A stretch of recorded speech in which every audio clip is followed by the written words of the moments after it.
let's go to God of Abraham, Leonard Jones song, which again, the MP3 and this chart are with you. You might give a shot at trying to learn the tune. This one's kind of funky. It has a little bit of a Dave Matthews vibe to it. Let's talk through it once. Now, look at the very beginning of God of Abraham, intro verse. The very first thing it says to play is arrest. So if we go 1, 2, ready, go. Silence. The very first thing you hear should be nothing, right, on the very down, because it's got that 8th rest.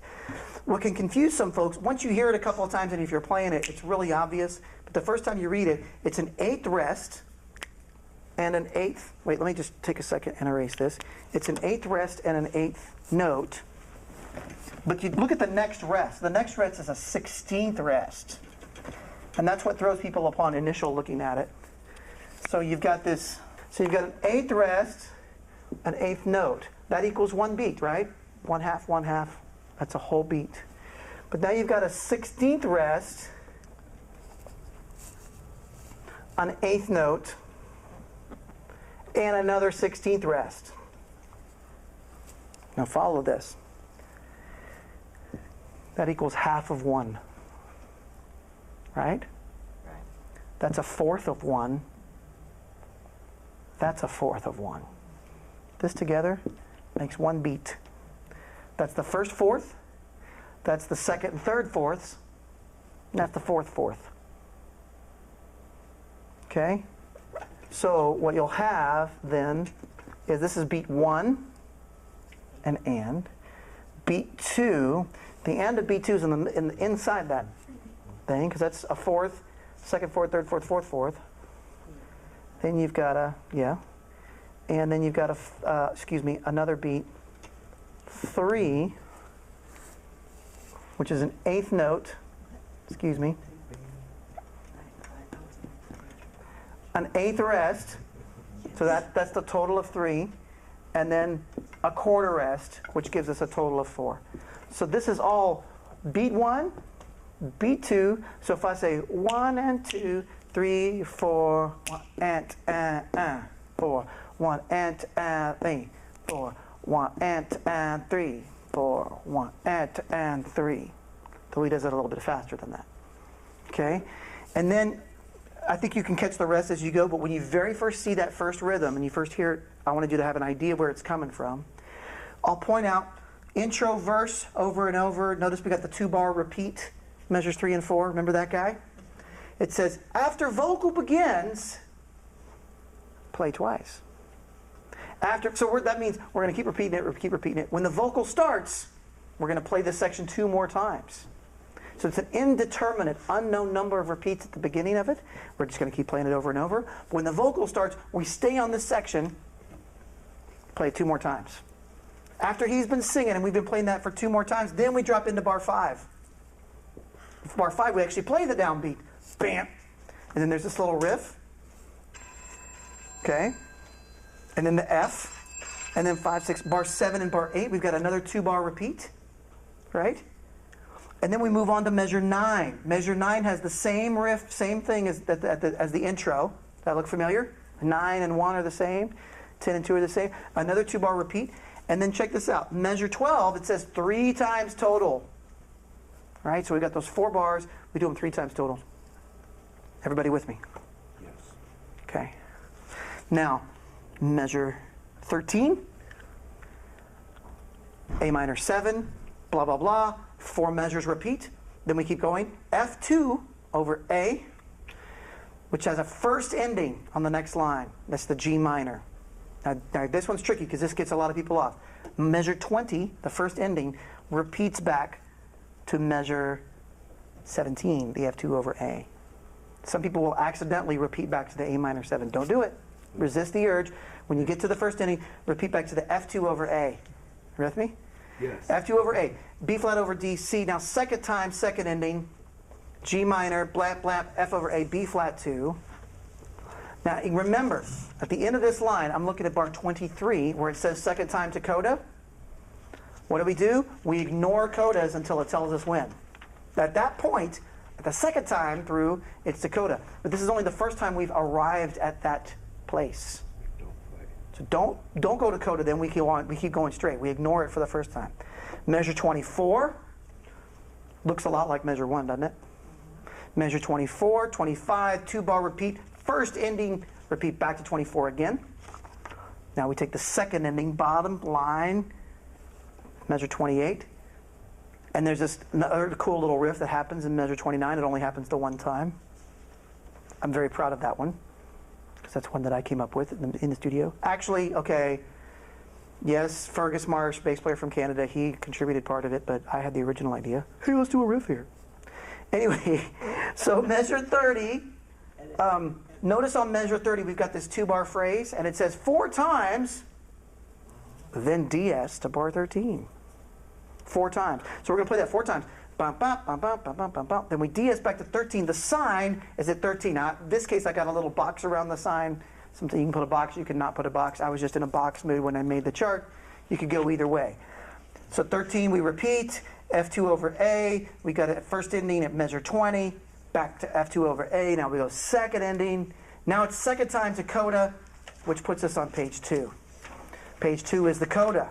It's a whole different riff than we've had before. Well, excuse me, we did have this riff back at bar 5, for those who are taking notes at home. But you notice we play the riff bar, oh, I'm getting old too, 32, 33. We play it again, 34, 35. And then it says drums only on repeat. So that means when we repeat these 4 bars, we all step out and let the drums take it. And now we've got this whole new section. Bar 36, it's repeated 4 times total. Bar 40. At the end of bar 40, 41, 42, 43, it says open. That's another word that basically says open. It's another kind of repeat until cue. It means we're going to keep playing this over and over. You'll also sometimes see the word vamp, which goes back to Broadway musical days. Vamp means play this over and over until it's time to go on, until you get some kind of cue. And then when the cue happens, we go to 44 and we end it. 44 3 times total. We play 46 and 47, and boom. And there's that fermata, that bird's eye thing on the final chord again. And so you'll hear it hold. I'm going to go ahead and hit play unless somebody's got a question. I have a question. Oh, Alyssa's got a question. Awesome.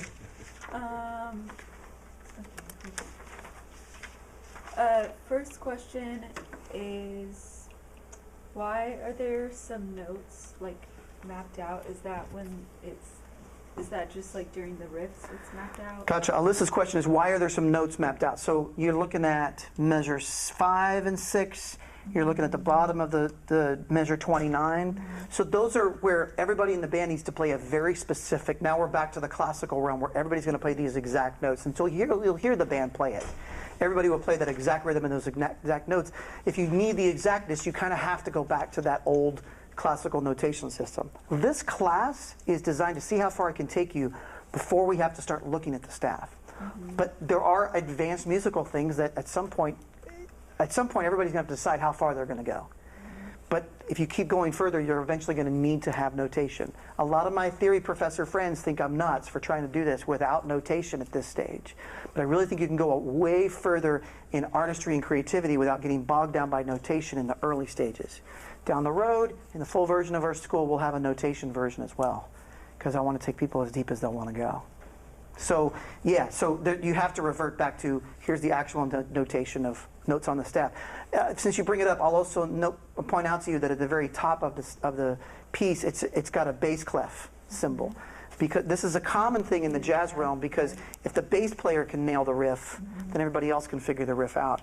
You could make a case to say, well, we need to put it in the treble clef because maybe the guitar or the keyboard player will need to play it, and they're going to play it up. But it's kind of assumed that everybody will figure it out from the bass player's line, rather than fill up the page with a whole bunch of more notation that maybe is unnecessary. But that's sort of a judgment call as to when to do it and when not.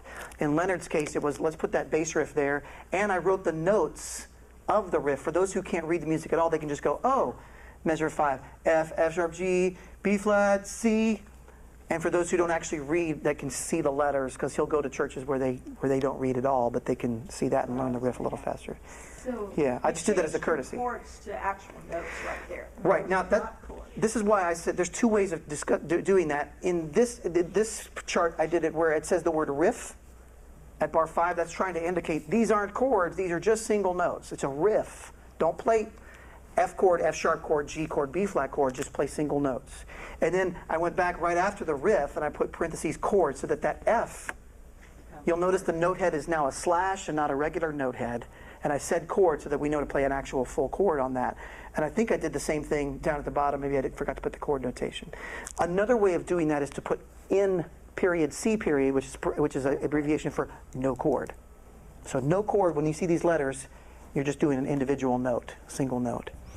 Yeah, Alyssa, it's a great question. If you were playing it on guitar, like the riff, let's say, because you said it's a bass clef, so it's a bass riff.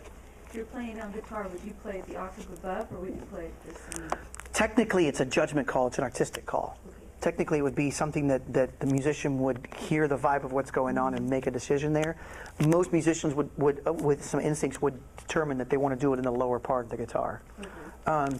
However, probably if the question came up, if the person wasn't sure, they would ask whoever's in charge, the producer, Leonard himself, whoever the artist is, hey, where do you want this riff? But when in doubt, make your best guess. But a lot of times if it's a bass riff, it's understood, hey, put it in the lower end of your, even if it's the saxophone player, play it in the lower end, because it's designed to be kind of a low riff that everybody plays.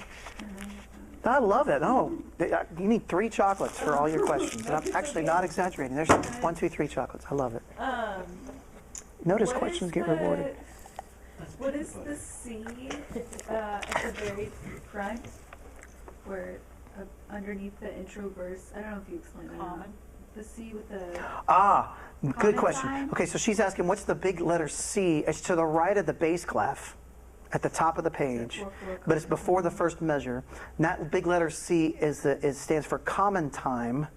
So it's another way of saying 4/4, because 4/4 is so commonly used, to coin a phrase, that sometimes instead of writing 4/4, they'll just write the big letter C to indicate, so the time signature is there. Like on the previous chart, I had 6/8 in that same slot.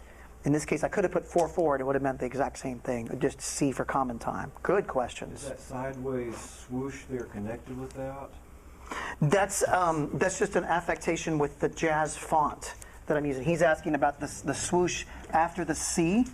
That's more of a decorative thing with the jazz font, where 4/4, you could just do a big C. In this case, it was like C with the parentheses. Okay. I mean, like the closed paren, to just say, hey, we haven't started the song yet.